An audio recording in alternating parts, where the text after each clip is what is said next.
Hello friends, कैसे हैं आप लोग। उम्मीद करती हूँ अच्छे होंगे।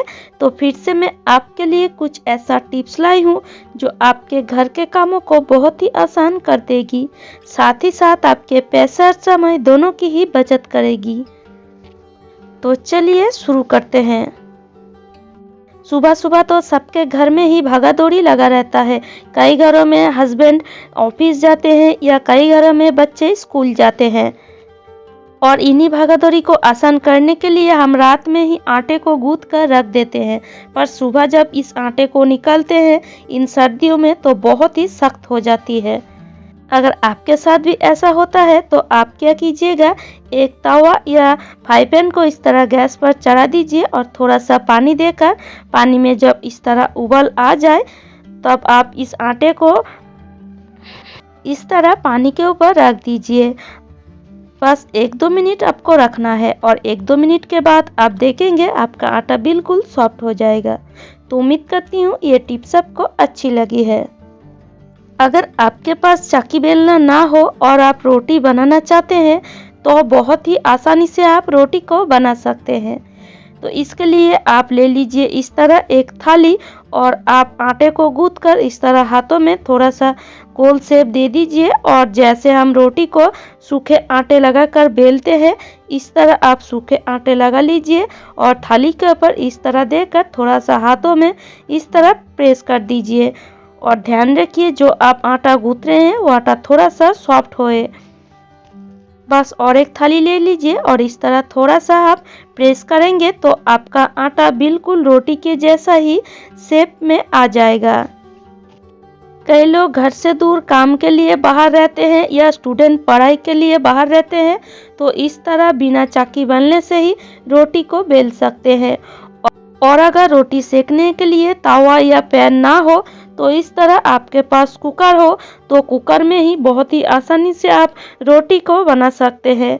तो देखिए जो रोटी हमने बेले है वही रोटी को लिए है और इस तरह कुकर को आप थोड़ा सा उल्टा कर इस तरह गैस के ऊपर रख दीजिए और गैस की फ्लेम को थोड़ा सा हाई में रखिए। देखिए बिल्कुल इस तरह, और आप बहुत ही आसानी से रोटी को बना सकते हैं। तो अगर आप घर से दूर रहते हैं और आपके पास सारा सामान ना हो तो चिंता करने की कोई बात नहीं। इस तरह से आप थोड़े सामान से ही बहुत सारा काम कर सकते हैं। मतलब आप आपका बचत भी कर सकते हैं और साथ ही साथ घर के चीज़ों को बनाकर आप खा भी सकते हैं। देखिए कितना परफेक्ट रोटी बना है। जब भी हम बिंदी को लगाते हैं हमारे माथे पर तो आप देखिएगा जिस जगह आप बिंदी लगाते हैं उस जगह एक निशान बन जाती है और बिंदी का जो गम है वो गम उस जगह लग जाती है और देखने में तो खराब लगती है और जो गम है वो बिल्कुल निकलता नहीं। तो आप क्या कीजिए, जिस जगह आप बिंदी लगाते हैं माथे पर तो इस जगह इस तरह थोड़ा सा आप जो क्रीम मुंह में लगाते हैं, मुंह के लिए इस्तेमाल करते हैं, वही क्रीम को लेकर थोड़ा सा इस तरह आप घस दीजिए और आप फिर बिंदी को लगाइए। तो आप देखेंगे जो बिंदी का गम है बिल्कुल भी नहीं निकलेगा और उस जगह कोई दाग भी नहीं होगा। तो उम्मीद करती हूँ ये टिप्स आपको अच्छी लगी है। कई समय हम घर में ओडोनिल लाते हैं पर जब ये ओडोनिल खत्म हो जाती है तो इसकी पैकेट को हम बेकार समझकर फेंक देते हैं। इसकी पैकेट को आप दोबारा यूज करके ओडोनिल का काम ही कर सकते हैं। तो वो कैसे करना है चलिए देख लेते हैं।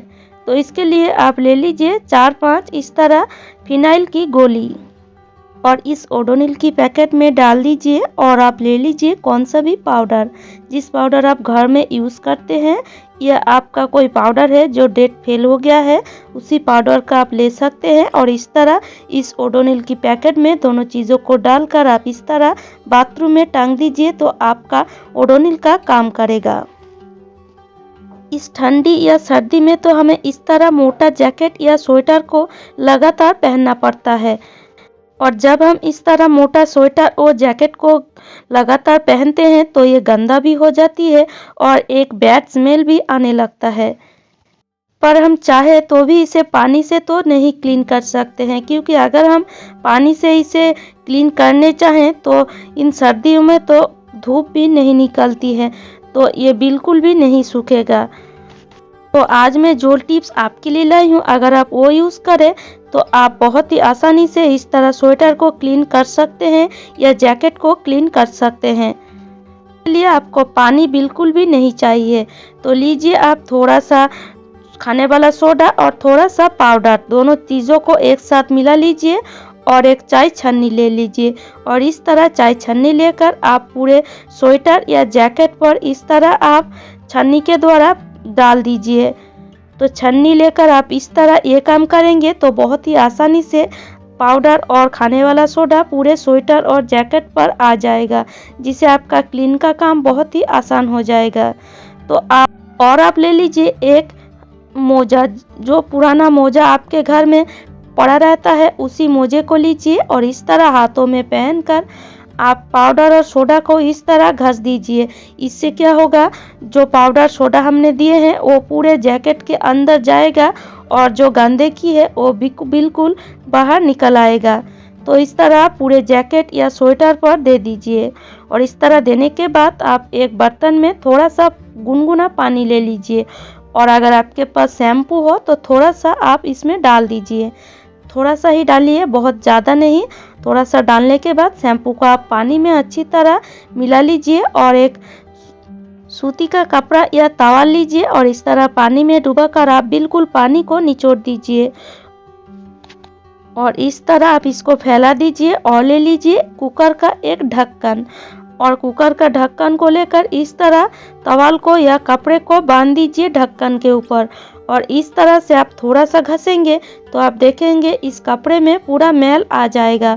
जो हमने खाने वाला सोडा और पाउडर दिए हैं छन्नी के द्वारा, उसी वजह से पूरा जो मैल है इस कपड़े में आ जाएगा और आपका स्वेटर में थोड़ा सा अगर बदबू दे रहा है तो वो बदबू भी बिल्कुल चला जाएगा। तो इन सर्दियों में अगर आपके यहाँ पानी का सुविधा ना हो और आपके यहाँ धूप का सुविधा ना हो तो इस तरह से आप बहुत ही आसानी से बिना धूप बिना पानी से ही जैकेट या स्वेटर को क्लीन कर सकते हैं। तो उम्मीद करती हूँ ये टिप्स आपको अच्छी लगी है। और इन सर्दियों में तो हमारे घर में बहुत सारे एक्स्ट्रा कपड़े हो जाती है, जैसे ये कंबल। इन सर्दियों में तो इस तरह कंबल को हम 4-5 बाहर ही रखते हैं और बच्चे क्या करते हैं, इस कंबल को लेकर खेलने लगते हैं और इस तरह कंबल को फैलाकर पूरा बेड को गंदा करते रहते हैं। तो अगर आपके घर में बच्चे हैं तो आप इस तरह से इस कंबल को फोल्ड कर दीजिए। आपके बच्चे की कंबल को जितना खेले कंबल बिल्कुल भी नहीं खुलेगा। तो देखिए कंबल को इस तरह आप फोल्ड करेंगे तो बहुत ही आसानी से ये फोल्ड भी हो जाएगी और आपका बच्चा बिल्कुल भी ये कंबल को नहीं खोल पाएगी, कितना भी वो इस कंबल से खेले। आप देख सकते हैं। तो उम्मीद करती हूँ ये टिप्स आपको अच्छी लगी है और अगर आपको मेरी टिप्स अच्छी लगती है तो लाइक कीजिएगा, शेयर कीजिए और सब्सक्राइब कर लीजिए।